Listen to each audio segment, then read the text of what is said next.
Yes, sir. Noel Nation, 9-0. Florida State has clinched their spot in the ACC championship game. All you folks out there that went and got your tickets for Charlotte before the season even started, it paid off, folks. Happy to have my guy from Spear Addicts Media, Chris Frazier, the man, in here with me. Thanks for joining us, Chris.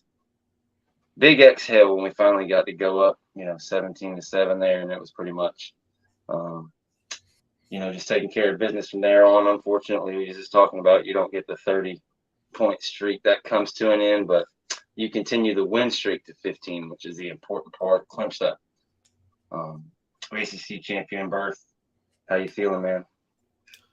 Well, I feel great about it. I think there's some fans that are frustrated because it took us a while to get going and things like that. But what this team just proved, you heard ESPN in the earlier part talking about, well, this doesn't do anything for style points for Florida State.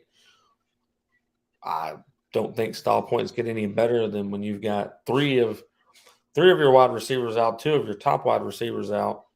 You've got two offensive linemen still out, and you still end up winning 24-7. So to me, I disagree 100%. I think that this team showed grit. It showed that it could go through adversity, no matter what the adversity may be. It also showed that you were going to see a fight out of this team regardless of what adversity showed up, and they showed every bit of it. Then the run game started working in the third and fourth quarter. And I said it at halftime on the halftime report on Spear Addicts. I said it that we had to start playing small ball. And it's called hard ball. It's been called that since I was a kid, probably before I was a kid. But we got to start taking what the defense gives us. And that's whether we're taking, dump passes, whether we're getting the screen game going with wide receivers. And then you take your shots. Because when you open that up, it's going to allow a big chunk play here or there. Then they're going to overcompensate defensively for it. And then you're going to be able to run the ball down their throat. Well, then Benson runs the ball for 55 yards down their throat, scores a touchdown.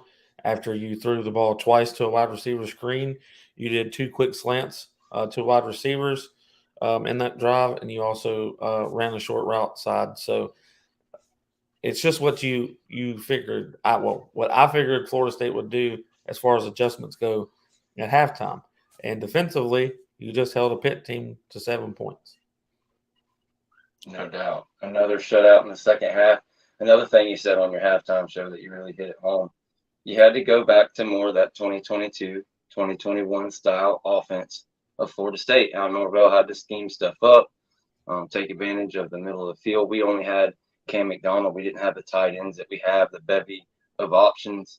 And like you said, you come out in that second half and that drive where they're hitting slants over the middle, the big Marcus and Douglas play. Jaheim Bell, I believe, had a key first down. You really love to see it. It's like, as a fan, I think I sent a tweet out like saying, I'm not sure what Mike's doing, what his idea is here in this first half, but I have faith because I know, they were going to get it together, even though it seemed like, and I know the casual, absolute, just obvious thing from somebody sitting on their couch was there was a lot of fades to Ja'Kai Douglas early in the game, and people were getting frustrated. But it paid dividends, like you said, in the second half. You end up breaking the big 50-yard play. They end up missing one of the gaps on one of those blitz. You end up terrorizing them over the middle of the field. You get to see Destin Hill break out and make some big plays. I really love seeing that. And we'll get into all of it. We're just getting started. But one of the big things I want to jump into right off the bat is my guy, Conrad Hussey. We've talked about him ad nauseum on this show, on my show for sure. I know we've talked a lot about him on all the different spaces and sporadic shows, but he just continues to show up, not in garbage time, in important, moments of these games, making game-sealing type plays. He comes out and gets a pick for big-time momentum in the middle of the game. Later in the game, he has an absolute perfect hit right on the football to make a forced fumble. Man, how awesome was it to see him come out there and just show out? Yeah, I was highly impressed with some of the young guys that came in during the game. You had Conrad come in and make a couple of plays. You also had Omar Graham Jr. come in and make a couple of plays. Barker came in and really laid the log to the running back from Pitt a couple of times in that, I guess about midway through the fourth quarter. And I was extremely impressed with us not falling apart or, falling out because we put in second string guys or backup guys. And I was excited for what Nicholson did as well, as far as how he contained the edge on that particular run play. Yes, sir. We got Big James Coleman joining us too. Sorry, didn't mean to interrupt you there, Chris. What's up, James? You probably can't hear him. My bad, I'm in the crowd. Oh, what up, bro? Hold on. A lot closer than we thought. Oh, shit. Oh, he's in Yeah, Pittsburgh. that's that right there. Mark wishes we would have punched it in to get the spread. I'm right there with you, Mark. I was hoping to get that 30-point streak through there, but it just didn't quite happen. One thing I say, Coach did give him. Coach gave him a chance, and it was the right thing to do. It was the honorable thing to do. You don't kick a man. You don't kick a man when he's down. We had plenty of opportunities to be able to extend that streak well beforehand, and we didn't. But I like that. We still took care of business. It's like I tell people, man, you can't cry about all these different things, and then you see the amount of stats we had. The game was never in doubt. It's just you got to watch the game for 4 quarters. You can't watch the game as just play by play. Way too much emotion. It's crazy. I don't think some of our fans actually enjoy winning here. Yeah, we came out and definitely did our thing in that second half, like the team has all year. Another shutout, another big second half performance from this team. And yeah, he hit on a big thing. I used to be pretty bad about it. You get emotional during these games, especially people that are more and more just on the fan side of it. Unlike James, down there representing the Tax Slayer Bowl, and Chris Frazier with everything he's got in the media and the big things he's got in works. Myself, I'm slowly but surely moving away from the fan part of it. You can get caught in that, but James is right, man. It doesn't. The first half, it's all one big thing. You have to take lunks sometimes in that first half to be able to just dominate in the fourth quarter like we did today. Their lines, they really were firing on all cylinders. They're shooting all these blitzes, but eventually the depth of Florida State along the lines of scrimmage took over, and those constant pressure plays down the field, eventually they started catching them. Yeah, I think one of the most impressive things about this game is how in the second half, Adam Fuller started showing a lot of different coverages. He start showing pressure from different places. Sometimes we would come from those spots. Sometimes we would just show pressure and then come from elsewhere. I really like the stunts that we were doing on defense in the second half to throw that young quarterback off, and also to get them in the third down situations to where they had to punt the ball to us on fourth. I was really impressed with how the defense played in the second half. Cypress had a couple of plays that I wasn't fond of, but when he got burnt, he made sure he made up for it with the turnover. So, that's a team that just doesn't give up, and that's what you're supposed to do. You never give up on a play, no matter how bad it's turning out to be, and that's just playing the game. And I was very excited for Cypress to come make up for, letting that big play happen. But no harm, no foul. Okay, you got 81 yards, but we took the ball from you on that exact play, and then we got the ball at the 25 and we started moving the football for the offense. So huge kudos to the defense and what Adam Fuller and them did also in the second half to stop those big plays from happening based off of the coverage that started being called, based off of the stunts and pressures you started showing. Just a huge shout out to what Coach Fuller and the defense was able to progress on throughout the second half. No doubt, man. Fentrell Cypress took his lumps, but it makes you think about that big play in the Alabama-Auburn game back the year that Cam Newton won his title. Just an amazing effort play for him to redeem himself. He's not going to be the best corner that ever played at Florida State, but, as much heat as he gets online, he's a pretty damn good player. And I'm happy with him, and I can't wait to see Azaria Thomas, another young player, eventually move up into that role and take over.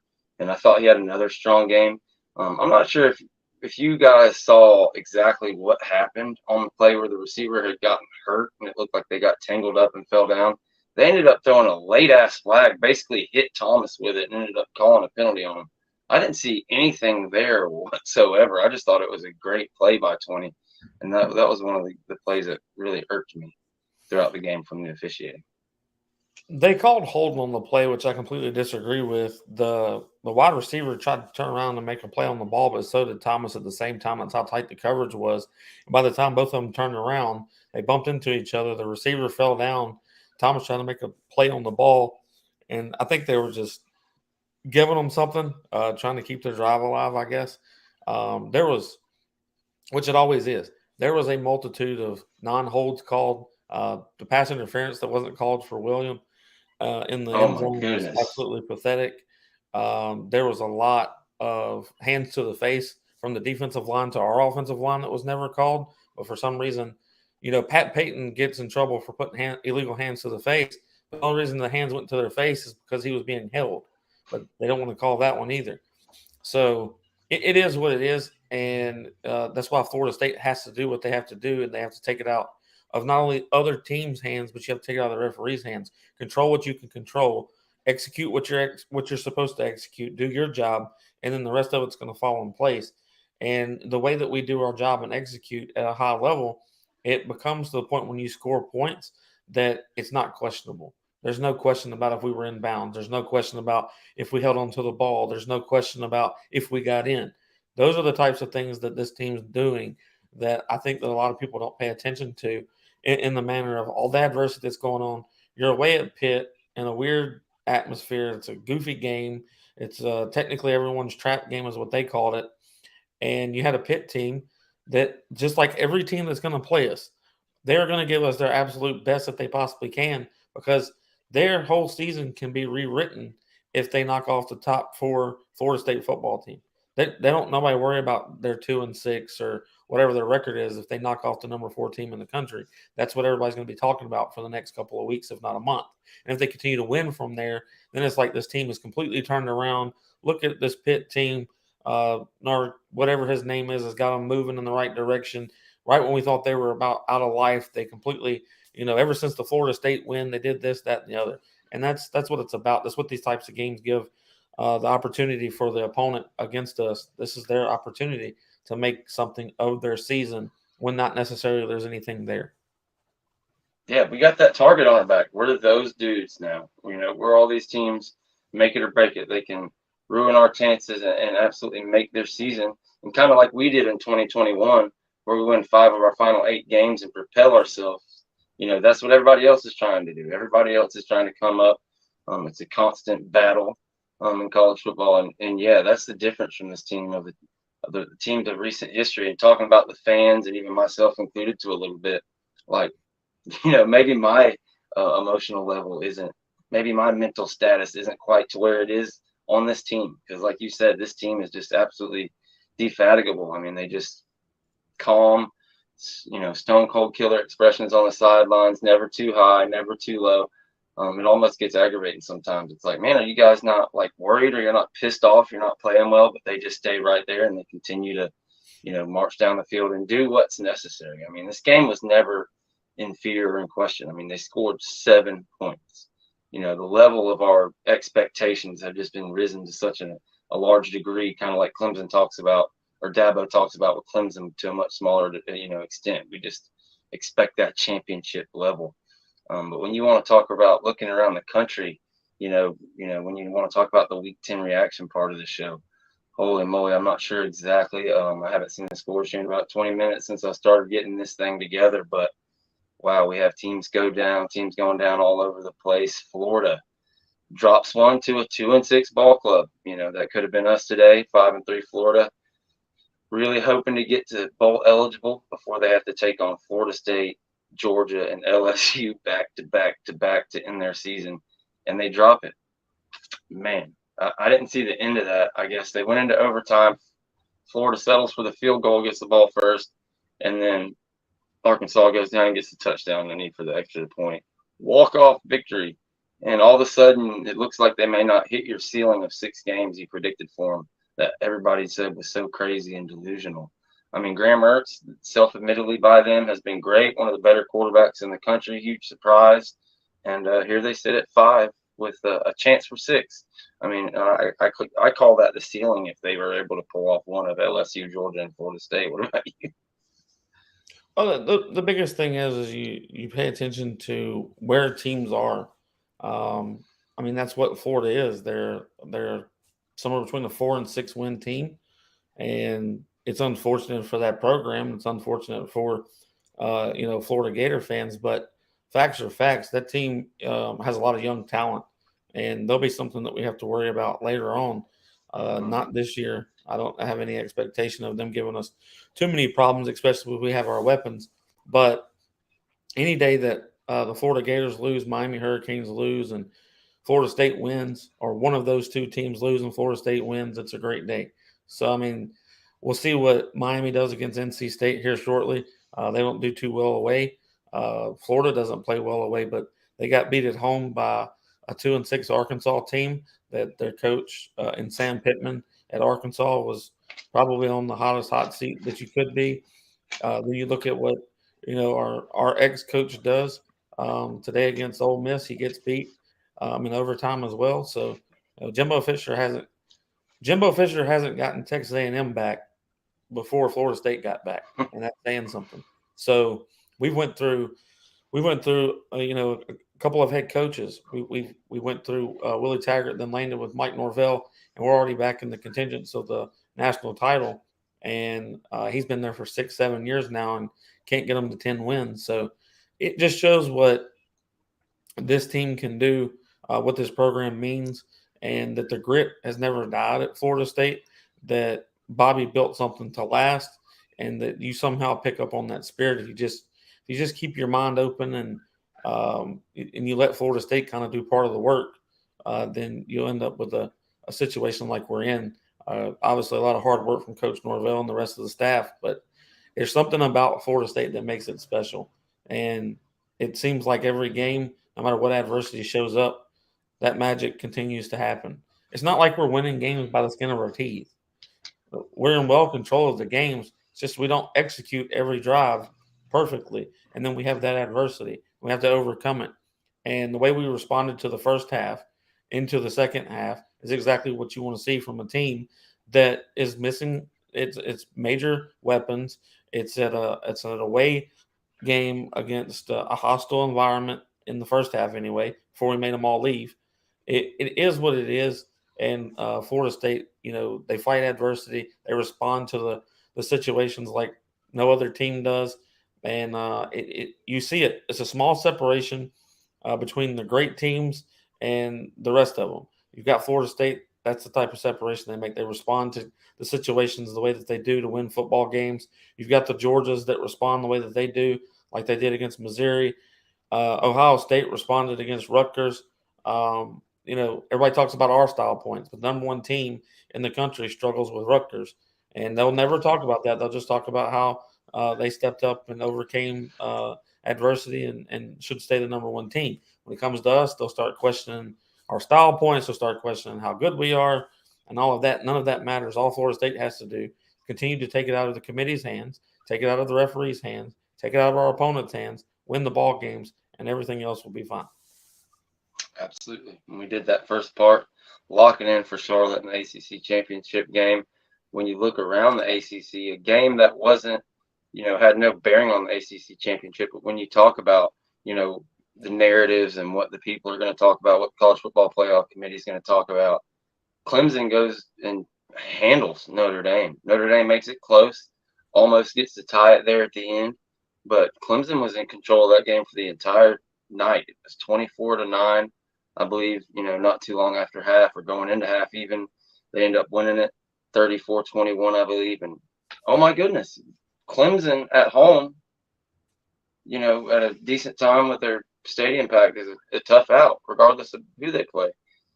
Did you believe that? I mean, goodness gracious. And when you want to talk about the ACC already going like 4-1 the opening few weeks against the SEC out of conference, and now you've got Louisville tore up Notre Dame, whooped them. Clemson didn't whoop them that bad, but pretty much, like I said, they, those might as well have been garbage touchdowns that they got at the end to come back, Notre Dame. So when you look at that, all of a sudden, okay, well, Notre Dame went out west and dominated USC. And they've had a killer's row schedule, and they've looked their absolute worst against two of the, better ACC teams. When you look at the ACC standings, it's pretty amazing You have us with 1 loss, Louisville with 1 loss, and then there's literally, I think, 10, 11 teams tied at 2-2 in the ACC conference. It's just extremely kind of deep this year. I bet there's probably 8 top 40, top 50 teams in that bunch. Yeah, if you look at what, like, everybody was talking about us getting a close win against Boston College. They're now bowl eligible. They look to be much better than what people anticipated. I think it's an 8 or 9 win team. Personally, you got Louisville, which we have not played, but they've lost 1 game this year, to my knowledge, if I'm not mistaken. They lost 1, and they just took care of Virginia Tech today, so it pretty much removes Virginia Tech out of the range of being the team that plays us. But I'm extremely excited to see how the ACC pans out. I don't care who our opponent is in the ACC championship, because I think it's Florida State in the ACC and then everybody else. I don't think that everybody else is too far apart. I think Florida State has separated themselves from the rest of the ACC pretty nicely. And I don't think it really matters who we play. We just got to go out and play 4 quarters of football and get our weapons back. And I think that Florida State's going to take care of whoever that opponent is in Charlotte. And then we move on to the playoffs, man. It's how it's supposed to be. I'm not overlooking Miami. I'm not overlooking North Alabama. I'm not overlooking the Florida Gators. We got to go to the Swamp, play there. That's adversity within itself. But I think this team has the mental capacity to overcome any of that and go into Gainesville and come out with a win. So that's what's important at this moment.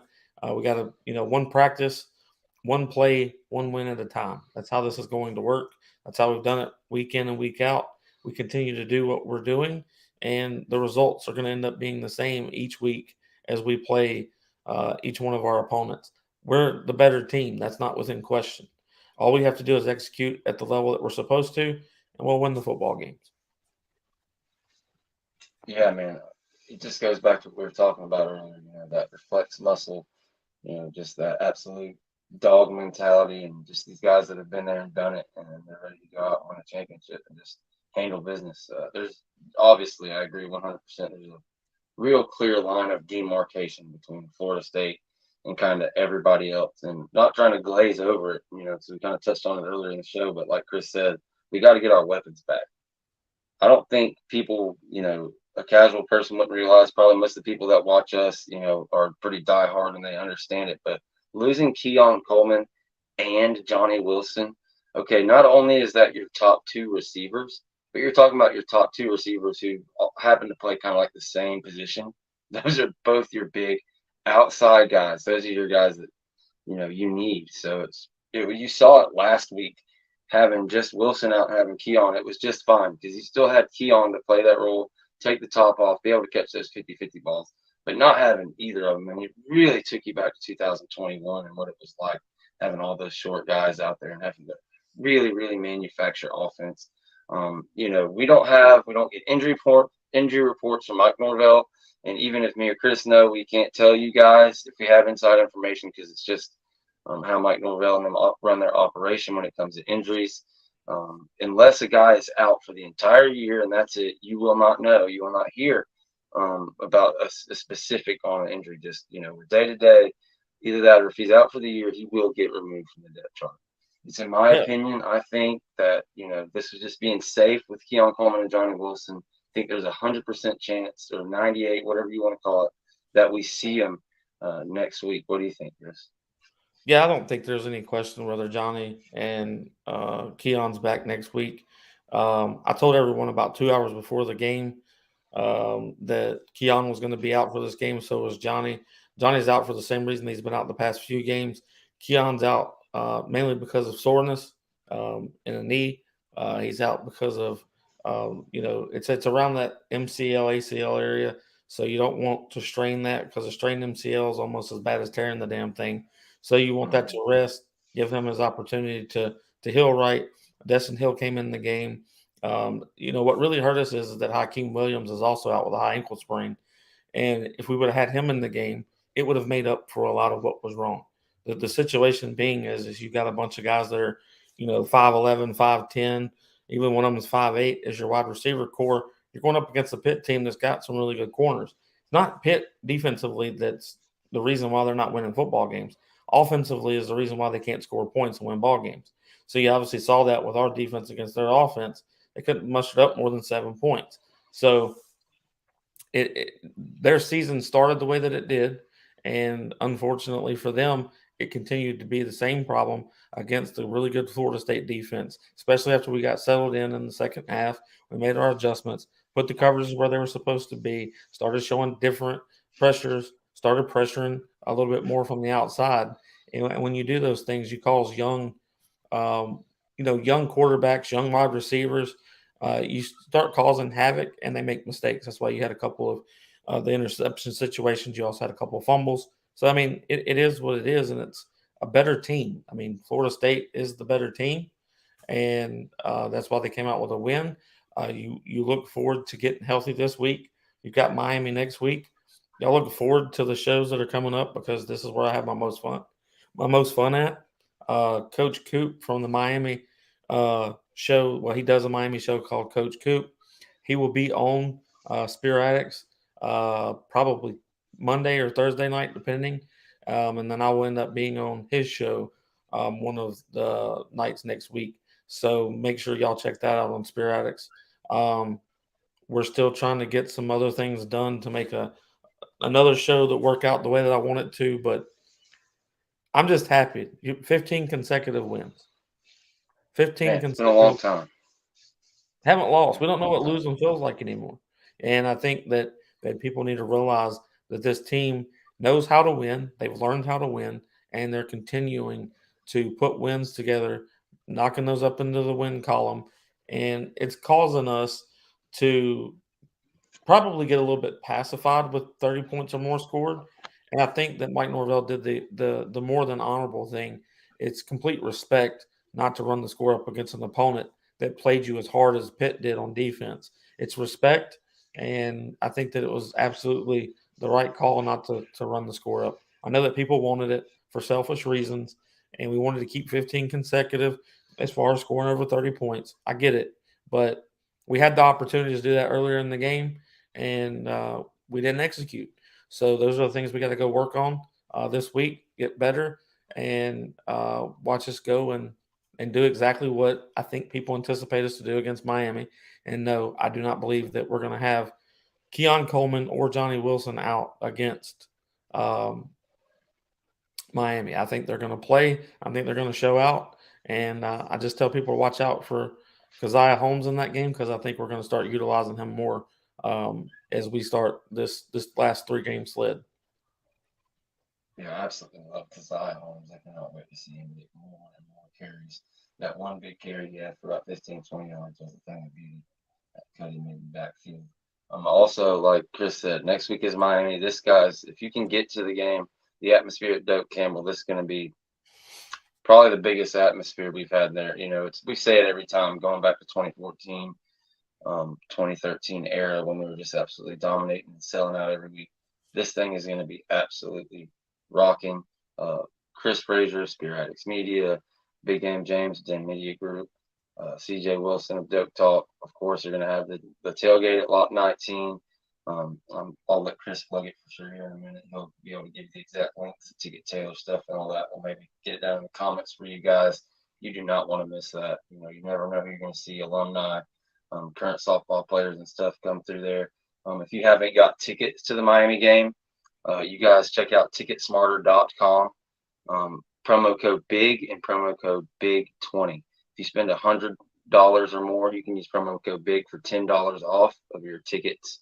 If you spend $300 or more, which it probably would be for a couple Miami tickets, use promo code BIG20 and you can get $20 off your tickets. And they're 100% insured, safe. If you're going to go the aftermarket way, ticketsmarter.com, you can download the app they have. It's the way to go.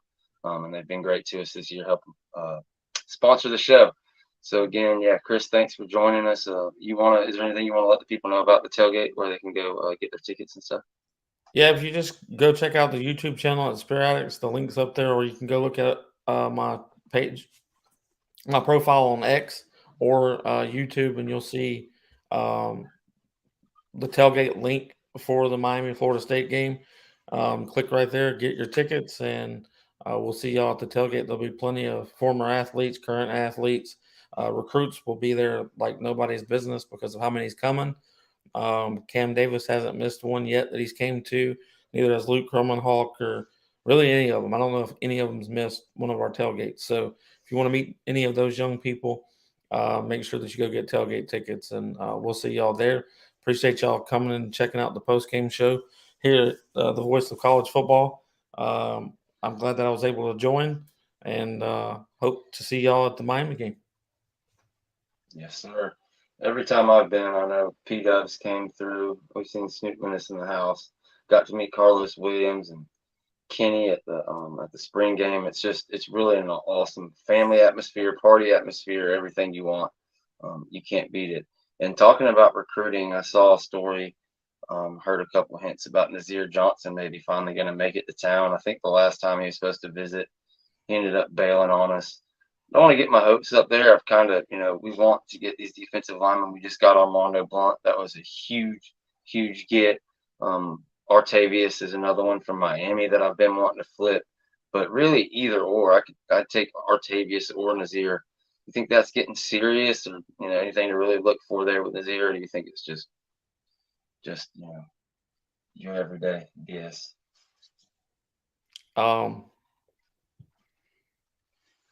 Give me a day. Are you allowed to speak on it, Chris? I'm not trying to put you in a bad position. I am, but I'm kind of holding off on Nazir personally because I've got a conversation scheduled with him to kind of fill it out to see exactly where he's at, see how interested he really is. I've got some pretty good contacts around him, but I don't like reporting stuff until I know from the source, which is the horse's mouth. So give me a day or so, and after I talk to him, I'll be able to tell more about Nazir in particular. But like the LJ McCrae's, the Jeremiah Smiths, some more I can't talk about yet, but there's going to be a multitude of guys there that we're going to host. Like this could be the largest amount of recruits, especially top end recruits that have ever been to a Florida State Miami game. So it's well in over 200. It could possibly make it up to 300. It just depends on how all of these young people's schedules work out, rides and et cetera. It's not as easy as it sounds, but Florida State has made a way to accommodate each and every one of them. And that's what I'm most excited about. So it's going to be huge for recruiting, not just for 2024, 2025, 2026, 2027.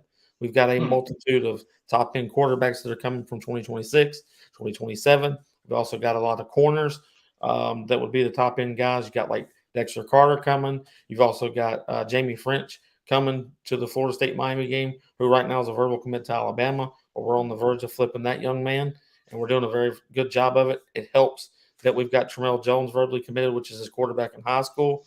And then we've also got an offensive tackle that's also potential to be committing to Florida State from that school as well. So we've got a lot of things working in favor, especially if we go do what we're supposed to against Miami. And the fans are what make the atmosphere. That's what excites these young men when they get to see Chief Osceola and Renegade launch the spear into the turf or the sod. It means more when we absolutely go nuts. And that's the atmosphere that they want to see. And once they become part of it, you can look over to the recruiting section and you can tell whether they're having a good time or if they're having the time of their life. If they're having the time of their life, they're not sitting down and they're all doing the chop, or they're all just into the game so much that they want to be out there so bad that they can taste it. And that's what you want them to feel while they're there. And that's up to us as fans to make sure that that happens. So I don't question whether Doug's going to be packed when Miami comes to town. I know it's going to be sold out, 100% standing room, blah, blah, blah. I know all of that's going to be. It's just we don't have to wait on Florida State to make a big play to absolutely erupt that stadium. We can make them see sound before it ever even anything happens. As soon as the kickoff happens, we can cause all recruits, all players, coaches, etc., see sound. It's just up to us to do so. Man, if being at those first couple home games was any indication, it's going to be unreal. Because like you said, man, every 2 years, it doesn't make a shit whether it's Miami #1, FSU #1, or Miami 1000 and FSU 1000. Bottom of the barrel, there's going to be emotion. There's going to be fans. There's going to be tailgating. It's all going to go down right there at Doak Campbell. And this just has that on top of 4 years of Mike Norvell slowly building. Talking about a volcano just slowly building pressure and just ready to erupt. You saw the atmosphere at Doak earlier this year. It was awesome. The atmosphere at Orlando versus LSU was almost like a home game, and it was nuts. It was crazy. Took over that city. And, I mean, you could hear it from miles down the block. It was great, but I don't think any of that is going to just hold a candle to what this Miami game is going to be like. I don't think people realize that, folks, kids have been planning for this particular visit since way before the summer. This has been the one. We did not have the best home schedule this year. It's just the fact of the matter. It's just kind of how it happens. Next year we'll have Florida and Clemson, and I believe maybe a Notre Dame or somebody, at home. We're going to have a pretty good home schedule next year. It's just how it works out every other year. But this Miami game has been the one that has been circled, and it's just going to be so hype. And when you talk about a Tyler Van Dyke in a matchup with Miami, I feel so great about it, especially if our weapons are back. It's just going to be a lot of fun. You're coming off, well, let's see, you had 4th and 14. You come out and win that game in 21, 45-3 last year. If you could come out and get that, make it an official streak, get that third win in a row, oh, man, it would just be so sweet.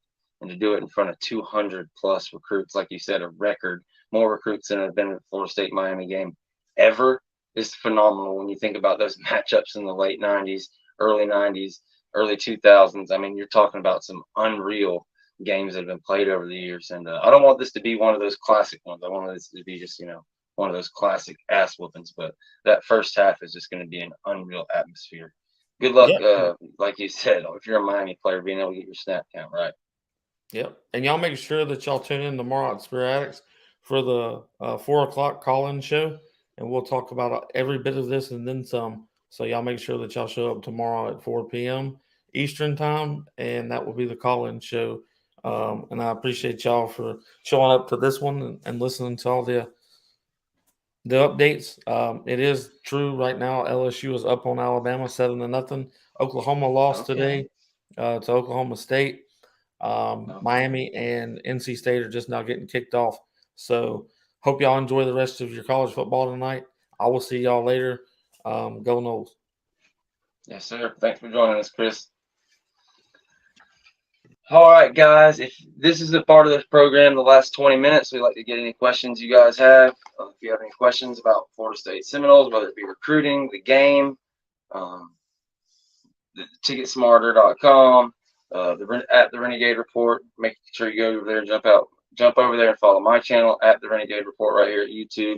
Same thing with Spirit Addicts. As you guys can see, I'm having a bad hair day, but it was just one of those days. I was pulling it out in the first half, but luckily for me and all Seminole Nation, the team got it together, pulled it out in the second half.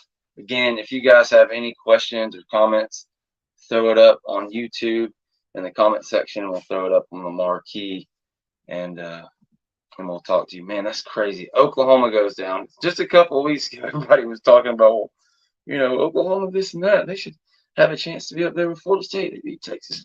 Excuse me. Man, now they dropped 2 games. Clemson goes down to Notre Dame. That's big, guys. After all the jump, everybody talked about Florida State. Oh, they should have did this to Clemson, should have did that to Clemson. And the media's love for Notre Dame. And, oh, my goodness, how great they are and how great Louisville is because they beat Notre Dame. Well, looky here. Clemson whips up on Notre Dame. LSU up 7-0 on Bama. That's going to be a big one, man. When I get off of here, I will definitely be tuning into that game. The big thing with Ohio State, man. Ohio State, how are we for their number one? We talked about this ad nauseum, about the playoff committee and their insane rankings, how they're constantly they just contradict themselves constantly. One sentence they say one thing about Ohio State, and the next sentence the same exact thing. Doesn't count for Florida State. We saw Ohio State come out and struggle with a Rutgers team that is just, it's Rutgers. They're 6-2 because they play nobody over in that division of the Big Ten until they play, Michigan, Ohio State, or Penn State, and you saw that again today. The fact that Ohio State struggled with them, Marvin Harrison Jr. looked human, just kind of like the one game Keon Coleman did this year. But I guarantee you there won't be a bunch of outrage. It'll just be talked about how they handled it. It was just a true road test and it'll show off a championship team that they responded, et cetera, et cetera. And I'm sure they'll have something to say about Florida State not continuing their 30-point streak. But here's what we do have. A streak of 15 straight games with a W.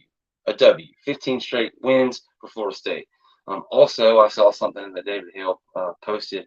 I don't want to completely screw it up, but I believe this makes 9 games in a row, which is like third or fourth longest streak in the nation, holding teams to under 30 points, and now 15 games scoring 24 points or more. So, and that's like the second longest streak in the nation behind Georgia. So this team has really, really, really done well. Slowly but surely climbed up the rankings. I checked S&P the other day, in the top 30 of both offense and defense there, up into the top 30 of total offense and defense. This team just slowly but surely, like we've tried to tell you guys all year, has slowly but surely climbed the rankings, and they absolutely deserve their spot in the number 4 spot, and really should have been 3 if you ask me.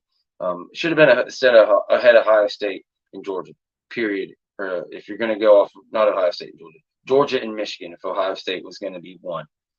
It should have been either or Michigan, Georgia, and then Ohio State and Florida State battling out for that 3rd and 4th spot, or it should have been Michigan and Georgia at 3 and 4, and Florida State and Ohio State battling for 1 or 2. Ohio State and Florida State are just so damn extremely close to me. The only difference is they have Marvin Harrison Jr. and we have 2. We have Keon Coleman and Johnny Wilson. To me, that's really the only 2 differences in the teams. Defenses extremely similar. It's crazy. But Smooth Criminal says he doesn't have a question, but I have an answer. And that's, we are going to whoop some Kane ass. Yeah, I'll say it. We're going to whip some Kane ass next week. Man, I agree. The Canes have surprised me. They got a good chance to being 7-2 when we play them, which would be a huge shock to me when I saw that schedule going into the year. But they came in and whooped Texas A&M. Hats off to them. They end up dropping 2 of their first 3 ACC games. They dropped 1 to Georgia Tech and another 1 to North Carolina.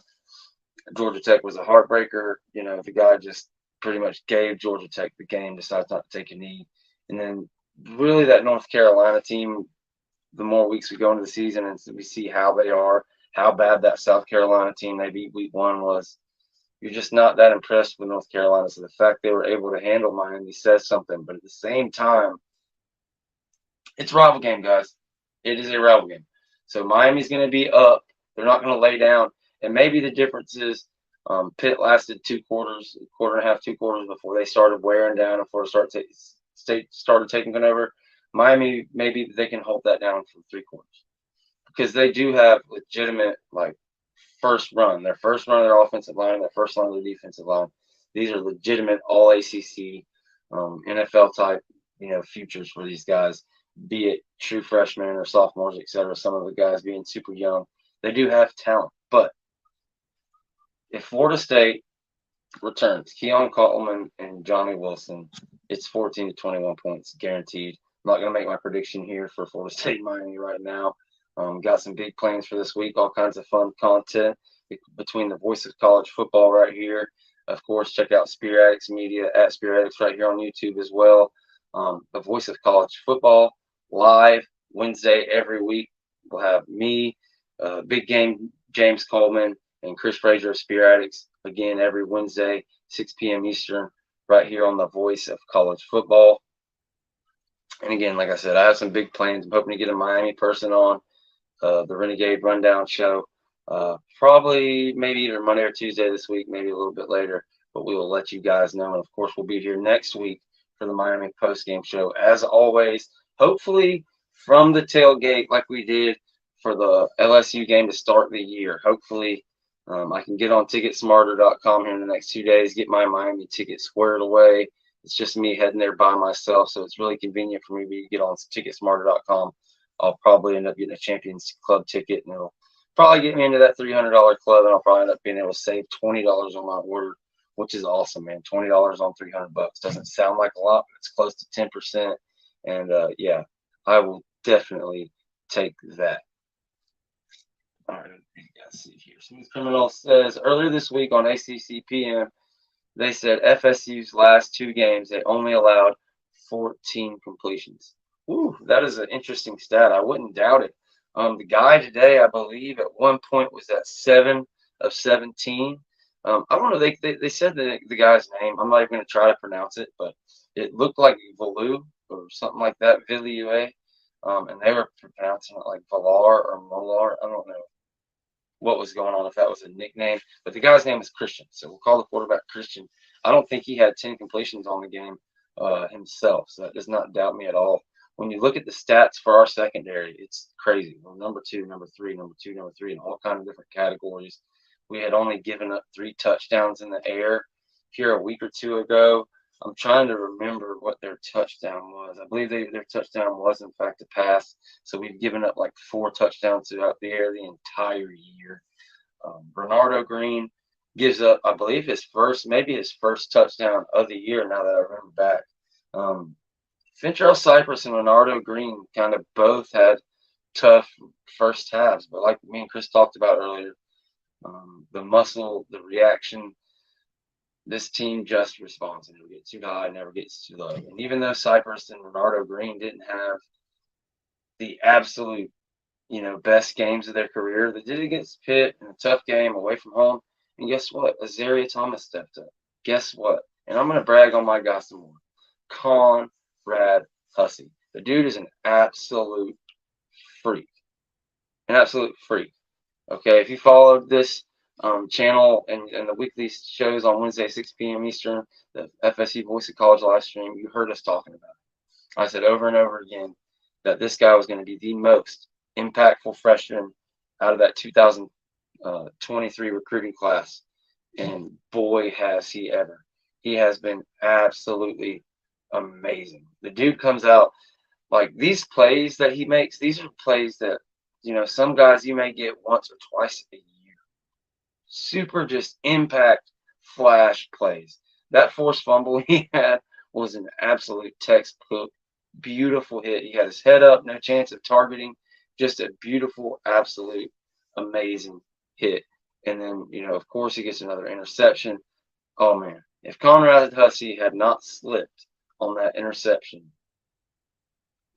he was taking that thing to the house.